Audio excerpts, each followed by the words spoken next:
presentación que será realizada por la empresa TISA o Grupo ATISA. Y como hemos avanzado antes, el título es sobre los estados de información no financiera, más allá de la obligatoriedad y una oportunidad para mejorar. Es cierto que a partir del año 2022 las empresas que tengan más de 250 trabajadores van a estar obligadas a presentar una serie de estados de información no financiera. Desde el punto de vista de los financieros, pues siempre hemos estado acostumbrados a que todo lo que preparamos de cara a auditorías y a estados financieros que teníamos que presentar, pues evidentemente están soportados sobre información financiera. Tenemos que cambiar el chip, tenemos que empezar a pensar en todos estos estados de información no financiera, pues que pueden llevar contenidos como cuestiones medioambientales, como relativas al personal, temas de derechos humanos, lucha contra la corrupción, inclusive temas de sobornos o blanqueos de capitales. Pero claro, cuando lo pensamos desde el mundo de vista de las finanzas, o sea, realmente esto, digamos que nos puede chocar, podemos tener una cierta aversión a este cambio o a este paso. Creo que es importante que analicemos las posibilidades o las ventajas que podemos llegar a tener tanto desde el punto de vista interno como externo dentro de las organizaciones con una correcta información no financiera. Bueno, pues de todo esto nos va a hablar esta mañana Pablo Llanes, que es jefe de consultoría financiera en ATISA, y nos va a dar las claves principales para poder desarrollar toda esta información. Pablo, cuando tú quieras. Buenos días, Miguel Ángel. Muchísimas gracias por la presentación y por tus palabras, por la oportunidad de poder estar en este congreso y de participar. Y te daba las gracias por tus palabras porque yo soy un firme defensor de la información financiera, de todo aquello que nos puede aportar la contabilidad de la empresa, ¿no? Que eso sobre todo de lo que trata este congreso. Porque la contabilidad es una de las armas más poderosas y efectivamente no debemos quedarnos solamente ahí, debemos ir más allá. Entonces, por eso era el tema de nuestra presentación, hablar del estado de información no financiera, siendo una oportunidad de mejorar porque siempre estamos, como decir, otro trámite burocrático más, otro informe más que tenemos que añadir, pero tenemos que verle la parte positiva a todo esto. El estado de información no financiera empezó a ser obligatorio en determinados grupos de sociedades de capital, con un número de trabajadores y una serie de requisitos que, como bien dices, han cambiado en este año 2021 y que ahora más adelante veremos. Y efectivamente comienza a ser obligatorio,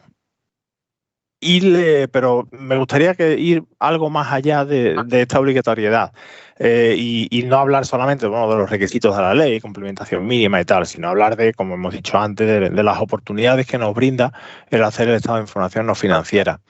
Desde hace muchísimos años y esperemos que dentro de muchos años más siga siendo igual, las empresas lo que estaban obligadas eran a presentar las cuentas anuales. En el caso de las cuentas anuales normales, pues están compuestas por balance, cuenta de pérdidas y ganancias, estado de cambio del patrimonio neto, estado de flujo de efectivo y memoria. Pero aquí solamente se va a hablar de datos económicos, del aspecto económico de la empresa y se va a tratar... pasamos de puntillas sobre algunos otros aspectos, pero sobre todo de la parte económica, es decir, cuánta deuda tenemos, cuál es nuestro activo, cuál ha sido nuestro gasto de personal respecto al ejercicio anterior, pero no se habla de nada más. Sí que se entra algo, yo soy un firme defensor dentro del informe de gestión que debe de acompañar a las cuentas anuales, aunque no forma parte de él. Y en el informe de gestión yo soy un firme defensor de no solamente decir aquello que nos obliga la ley de sociedad de capital, sino expandirnos un poco más y hablar algo más de la empresa, de la evolución del negocio, de cuáles serían algunas de las políticas que tenemos. Pero eso es algo voluntario y sigue sin ser una excelente presentación de la empresa en sociedad. Entonces, para eso es para lo que viene el estado de información no financiera, que no es más que es un informe en el que va a describir la sociedad por dentro. Es decir, nos va a permitir que tanto la sociedad como los inversores nos conozcan, hablando pues de temas, como bien has dicho, de temas sociales, medioambientales, de derechos humanos, de lucha contra la corrupción. Es decir, todo lo que lo que es la empresa por dentro y cómo interactúa la empresa con su entorno, y no solamente desde el punto de vista económico. ¿Y para qué sirve? Pues sirve para aumentar la confianza de los inversores y los consumidores. Y yo creo que ya simplemente diciendo esto, ya deberíamos querer hacer todos el estado de información no financiera y poder publicarlo, para que de una vez podamos decir lo que somos y quiénes somos. Como oportunidades para mejorar, ¿qué es lo que va a pasar? Es decir, una vez que nosotros hagamos el estado de información no financiera, independientemente de que aumentemos la confianza de los inversores y los consumidores, vamos a ir poniendo por escrito cantidad de información y cantidad de usos y costumbres que actualmente tenemos en la empresa, pero que no están puestos por escrito. Por lo tanto, nos vamos a dar cuenta de que somos mucho mejores de lo que realmente pensábamos que éramos. Pero ya no solamente que somos mejores de los que éramos, sino que nos va a permitir mejorar, porque vamos a estar haciendo como cuando nos vamos de viaje y hacemos la maleta y tenemos un checklist diciendo, oye, pues me he llevado la ropa de abrigo, el jersey, la corbata, oye, me falta el cepillo de dientes.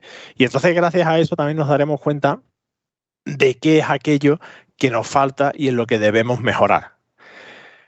Bueno, vamos a pasar a ver brevemente cuál es los requisitos que hay que cumplir para que sea obligatorio la presentación del estado de información no financiera. El hecho de que de que no entremos en límite no quiere decir que no podamos hacerlo y publicarlo en nuestra web y que nos puedan conocer. Pero bueno, ha habido, como decía antes, hay dos periodos. Un primer periodo desde 2018, o sea, el ejercicio cerrado el 31 de diciembre de 2018 hasta el 1 de enero de 2021, que las entidades que estaban obligadas eran sociedades de capital y sociedades que formulasen cuentas anuales consolidadas, que tuvieran más de 500 trabajadores y que o bien fueran entidades de interés público o durante 2 ejercicios consecutivos cumplieran 2 de las siguientes circunstancias, o bien que tengan más de 20 millones de activos, un importe neto de la cifra de negocio superior a 40 millones o superior a 250 trabajadores. A partir del 1 de enero de 2021 ya es obligatorio para sociedades, ya sean de capital o no, que tengan más de 250 trabajadores y que o bien sean entidades de interés público o bien que durante 2 años consecutivos cumplan una de las siguientes circunstancias: que tengan un activo superior a 20 millones de euros o un importe neto de la cifra de negocio superior a 40 millones de euros. Es decir, a 31 de diciembre de 2021, ya dentro de mes y medio, prácticamente, muchas empresas van a tener que elaborar el estado de información no financiera. El contenido del estado de información no financiera, vamos a hablar de una descripción del modelo de negocio, hablaremos de cuestiones medioambientales, cuestiones sociales relativas al personal, respeto por los derechos humanos, lucha contra la corrupción y soborno y sociedad. Todo esto, es decir, cómo interactúa nuestra sociedad dentro de cada uno de estos aspectos. Vamos a verlo muy, muy brevemente, porque aparte tenemos poco tiempo y tampoco os quiero cansar ni entrar en mucho detalle, pero bueno, tendríamos una descripción del modelo de negocio. Aquí es donde vamos a decir quiénes somos, de dónde venimos, a dónde vamos, dónde estamos, cuál es nuestra historia, el por qué estamos aquí. Es decir, nos vamos a dar a conocer, ¿no? Que no solamente seamos un letrero que cuando pasas con el coche ves que pone, oye, Talleres Manolo. No, aquí vamos a ver a qué nos dedicamos, de dónde venimos, en qué mercados estamos, cuáles son nuestras previsiones de futuro. Es decir, nos vamos a dar a conocer y también nos va a servir para hacer una reflexión a la hora de elaborarlo y ver si estamos donde realmente queremos estar, si queremos mejorar, si queremos hacerlo. Esta es la parte buena que tiene el hacerlo, porque nos estamos sentando a pensar en lo que somos, en lo que queremos, en dónde queremos llegar y estamos escribiendo dónde estamos. Por otro lado, tenemos las cuestiones medioambientales. Actualmente y por suerte, ahora mismo los temas ambientales están muy candentes, cada vez estamos cuidando más el medio ambiente y cada vez la opinión pública está exigiendo a empresas que tengan mucho más cuidado con el medio ambiente. Hay que tener en cuenta que toda empresa, sea la actividad que sea y tenga el tamaño que tenga, va a dejar una huella ambiental. toda empresa y toda persona. Por lo tanto, aquí vamos a decir cuáles son nuestras políticas, vamos a ver cómo gestionamos nuestra interacción con el medio ambiente.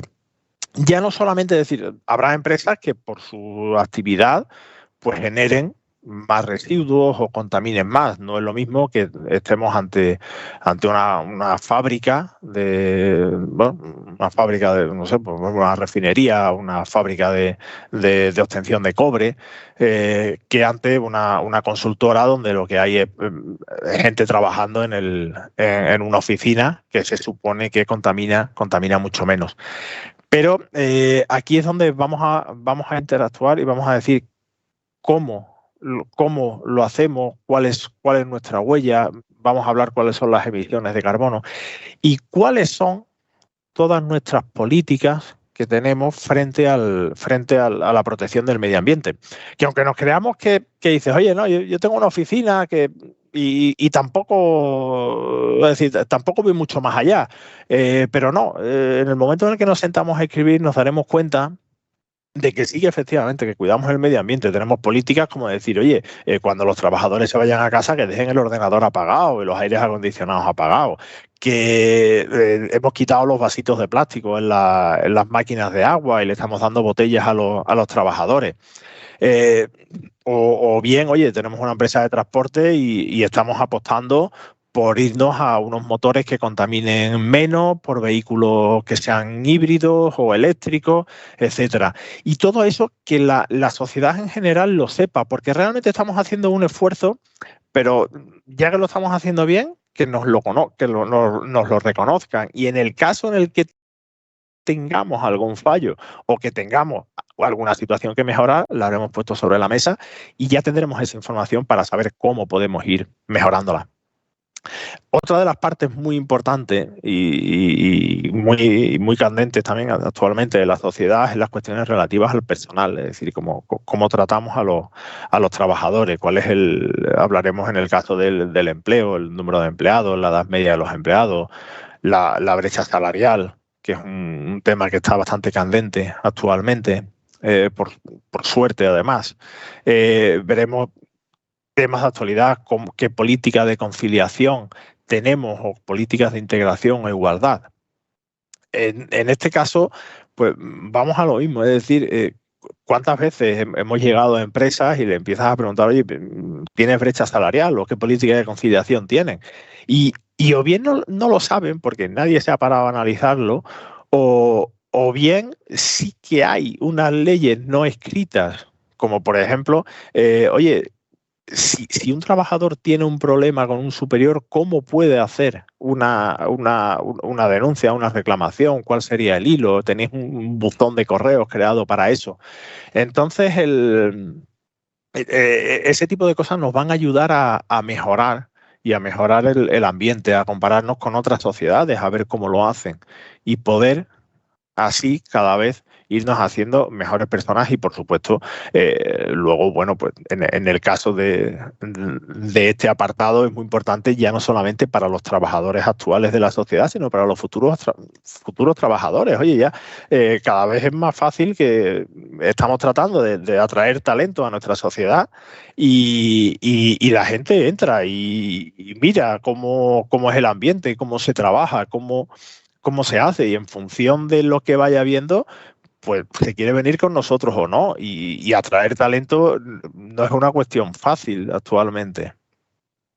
Respecto a los derechos humanos, bueno, por suerte en España esto nos parece que es que bueno, joder, que aquí todos respetamos los derechos humanos.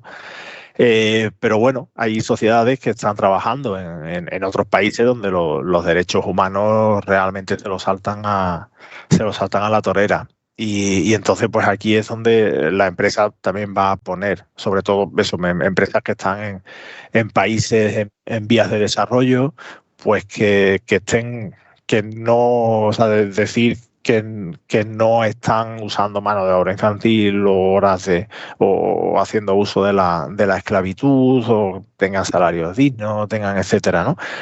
Este apartado, ya digo, o sea, empresas que están en España, bueno, pues parece que esto no tiene más allá, no tiene más sentido, pero para empresas que están fuera sí que puede ayudar mucho en su imagen dentro de la sociedad como lo ven. Dentro de la lucha de corrupción y el soborno, esto no se trata solamente, este apartado parece que solamente cuando te vas a ir con un maletín negro a algún sitio a sobornar a alguien, pero ya no hablamos solo de eso, sino también de lucha contra el blanqueo de capitales, es decir, qué política tenemos cuando viene un proveedor y nos dice, oye, que nos trabaja sin factura, o clientes que nos están que nos exigen que no le demos factura, qué comportamiento ético estamos teniendo frente al entorno y frente a organismos públicos. Y por último, veríamos lo que es la sociedad, es decir, cómo la compañía está integrada en la sociedad, qué compromiso tiene con el desarrollo sostenible y está cómo aporta para que haya una economía circular, o cómo apoya el comercio local o no. Ahora, por ejemplo, podemos ver unos anuncios de McDonald's diciendo que gran parte de sus compras son a consumidores locales por kilómetro cero. Entonces, realmente ahora estamos en una época complicada y ya no solamente, como hablaba Miguel Ángel al principio del curso, al principio de la jornada, que decía, oye, predecir el futuro ya no es posible, sino que además ahora cada vez más los consumidores, clientes y proveedores que tenemos están estudiándonos con lupa. Ya no solamente se descarga uno las cuentas del registro mercantil para ver una empresa, sino que ya entras en la página web, ves cuáles son las acciones que están teniendo. Cada vez se hace más imprescindible el hecho de que haya un departamento de responsabilidad social corporativa, que haya unos planes de igualdad, que la empresa actúe acorde a unos códigos éticos. Y entonces todo eso nos va a ayudar en nuestro desarrollo y va a dar mucha información y nos va a generar mucha visibilidad y sobre todo confianza, que es lo que realmente buscamos. Y bueno, por mi parte, nada más. Espero no haberme extendido mucho, Miguel Ángel. Muy bien, la verdad es que no, estás perfectamente en hora, Pablo. Oye, hay una pregunta que me surge a mí. Bueno, indudablemente está claro que con todo el tema de la sostenibilidad que ahora mismo está cogiendo como muchísima más relevancia, pues los estados de información financiera pues van a ir justo detrás. Pero ¿hasta qué punto hay credibilidad sobre lo que se ponga, sobre lo que una empresa ponga en los estados de información financiera? Indudablemente, si una empresa funciona bien, pues en tema del personal, de cómo es el trato, de si realmente no hay brecha salarial, pues lo va a poner. Pero si lo hace mal, no creo que lo ponga. Entonces, ¿qué métodos hay? ¿Hay algún tipo de auditoría? ¿Hay alguna forma de poder trabajar sobre este tema? O sea, que dé credibilidad realmente a lo que se está poniendo en estos estados de información financiera. Efectivamente, Miguel Ángel, muchas gracias por la pregunta, porque realmente se me había olvidado. La empresa elabora su estado de información no financiera, pero este ha de ser verificado por un tercero independiente, donde va a ver que los datos que dicen son realmente los que dicen. Entonces, en el caso, por ejemplo, de, oye, tenemos una emisión de tantas toneladas de carbono al año, pues van a pedir un estudio de eso, o nuestro consumo de agua es de tantos metros cúbicos al año, pues pedirán las facturas para ver que eso está. Y lo mismo con la brecha salarial, se pedirán las plantillas de sueldo, veremos que los tramos de edades se cumplen exactamente igual que los salarios, y en el caso en el que una empresa esté mintiendo y esté diciendo que no tienen brecha salarial, y se vea el tercero independiente, vea que efectivamente sí que la hay, bueno, pues ese estado de información no financiera pues llevará un informe de un tercero con una salvedad diciendo, oye, que efectivamente sí que hay brecha salarial. Ok, pues muchísimas gracias, Pablo. Muchas gracias también a lo que es el Grupo ATISA por esta presentación. Ahora vamos a tener